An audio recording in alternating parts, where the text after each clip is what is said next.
Have you ever recommended a car to someone only for them to call you 3 months later, 2 months later, and say, Arthur, the car is stressing me?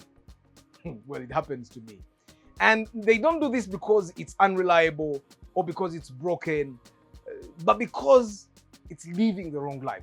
Welcome to For the Love of Cars. I am Arthur, and every week we help you and other friends of yours make smarter car buying decisions. Now, today we are talking about cars that look fantastic in Kampala, Wachiso, yeah, Mukono, Seta, but may not be the best choice if you're the kind of person that is involved in regular trips upcountry. Now, before Toyota owners attack me or the BMW guys start typing, I'm not saying these cars are bad. I am saying a good car can still be the wrong car. Now let's begin.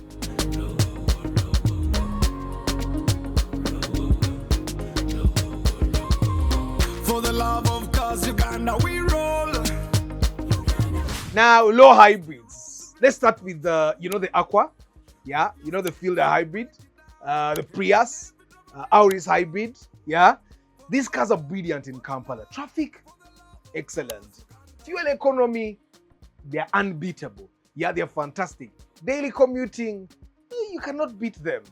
But take the same car, load 5 adults, add luggage, drive on the rough village roads every day or every weekend, and you quickly understand why ground clearance matters.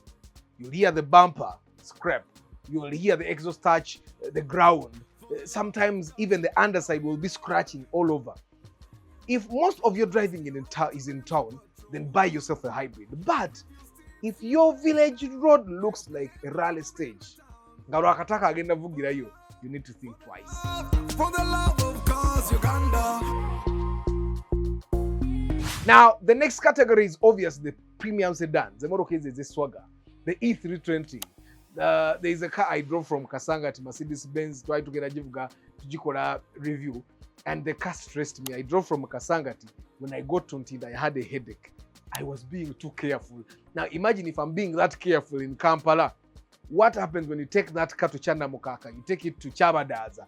You get the Crown, the Mark X, yeah, the Nissan Fuga, those luxury vehicles. You sit in that car and you feel luxurious. They are luxury vehicles. They'll give you the prestige. They drive beautifully. On tarmac, they are amazing. Yeah, slight humpage. Hamzebateka Kumetiana Road, Masaka Road. They are okay. You see. Then it comes the 20 kilometers after the highway Uganda Mucharu.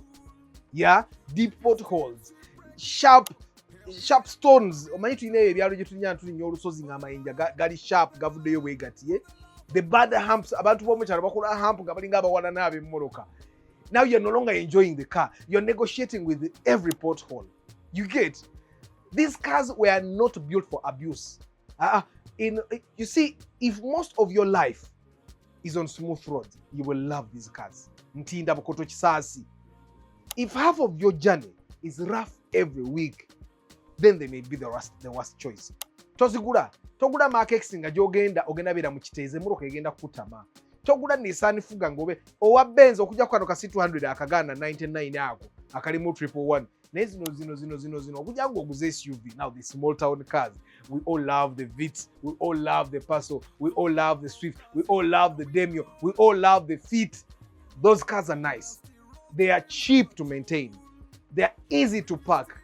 You maneuver jam like you're on a boda. But here is where people make the mistake. They treat them like they're SUVs. Sometimes you put big tires. Stop treating them like SUVs. You put 5 passengers, you add luggage. Then you expect the suspension to smile. No. Small cars, guys. Small cars can go up country. Me, I used to drive a Vitz. I could take the Vitz wherever I wanted. Cavalry, where. But don't overload them every week and expect them to live long. It's the thing I've been telling you with Sientas. Sientas were built for fuel efficiency. Once you load a Sienta like you're loading a RAV4, you're going to get trouble. It wasn't meant for that. That's why they created the hard tops of the world.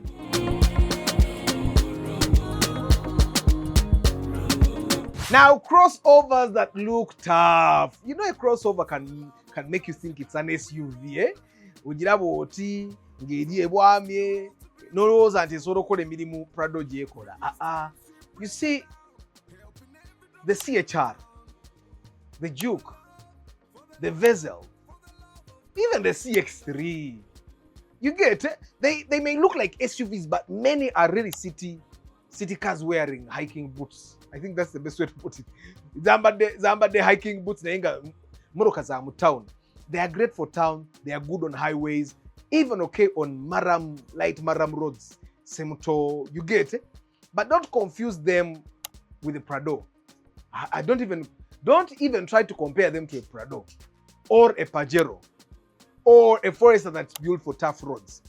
Style and capability are not always the same thing. So the next time you go to buy a Juke ile ya Muchibuga. Now, of course, when we come away from the cars, I just thought I should talk about this. You guys are buying Subarus, right? You're buying the Foresters. You need to understand that if you live in the village, the Forester can cover a bit. But the Forester was not built for off-road. The Forester was built to give you grip. But yeah, abakola Forester tebayina byalo nga gundi kabale ng'olinya enguudo embi ddala. Maybe the Forester will do it, but ogenda kujono na kuba teyakolwa ebyo. If you're going to be going off-road, buy an actual 4-wheel drive car, not an all-wheel drive car. Kati yo Forester ntugiteeka wali mu crossover.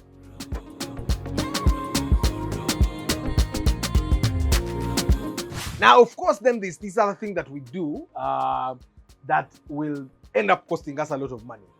You buy a small car, you give it big rims, but that translates into big problems.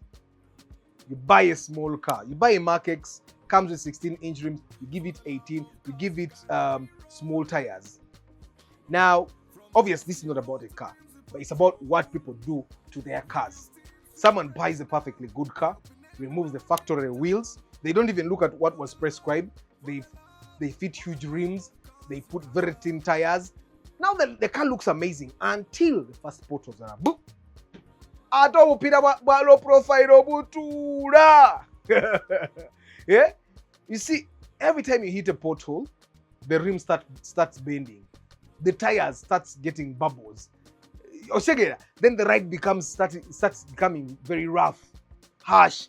The Ugandan roads don't always reward the beauty. You need to buy a car that can adjust to the driving conditions. Boyingira highway ku express ngimoroka ibambawo. Bogenda kukuberi kati bobanga majority of your time ovugira mu bikubo bya kyalo. Buy a car that fits those roads. Don't buy a car that is made for the city and then start driving it on those rough roads and then you say emoroka eno teyina maanyi, emoroka eno simanya tekola biki. Emoroka wagula nchamu ku kintu ekituufu. Helping every driver in the town. For the love. So of course now the question is, what should you buy? What should we buy? What should I buy? Because people normally ask me, Arthur, then what is the best car for upcountry? There is no single answer, but here's what I look out for. You want to look at a car that has good ground clearance. You want to look at a car that has a strong suspension. You want to look at a car that has common spare parts, or spare parts are common in the shops. You want to buy a car that mechanics understand. Yeah. You want to get a car that has enough power, even when fully loaded, a full body. You want to buy a car that has a history of reliability. And that's why cars like the RAV4, the Harrier, the Vanguard, the Prado, the Kluger, the Pajero, that's why those cars are still up there. That's why the hard body is still on the top, even when it's very hard to maintain. That's why the Mitsubishi L200 is up there. And you know, it's not because these cars are perfect. But it's because they suit the environment many Ugandans actually drive in.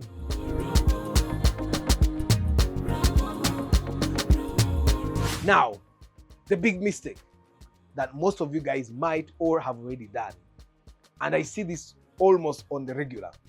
People buy for image instead of buying for lifestyle. They ask, does it look nice? Instead of, can it survive my roads? Remember, you only see Kampala for a few hours, But when you go to the village there, some of you guys mugenda zimba namavundu, mugenda zimba zirobwe, osegera, and with the time, with the way things are going, you might have to set up business in zirobwe, kati enguudo ze zirobwe zifaanana zitya. Before buying your next car, don't just think about where you work. Think about where you visit. Think about where your parents live. Think about where your farm is if you have a farm. I don't have a farm. Think about where your village is. Because the best car isn't the one that gets you the most compliments in Kampala or at church. It's the one that gets you home comfortably every single time. Now, I want to hear from you guys, obviously. Which car do you think performs very well in Kampala but struggles once you leave the tarmac? Let us know in the comment section, guys. Now, I'd like to remind you that the Love for Cars convention has been shifted to 5th September because the previous date, which was 29th August, is a cleaning Saturday. So 5th September is the new date for the Love for Cars convention. Come and learn with us, come and network, come and meet the best mechanics, come and meet some honest people that will sell you very good parts. And if you're planning to buy a car, I am your man. I do pre-purchase inspection. If you need someone to help you make the right decision, I come with a mechanic and together we make sure that you not only get the right car for your budget, but you get the right car for you. Until next time.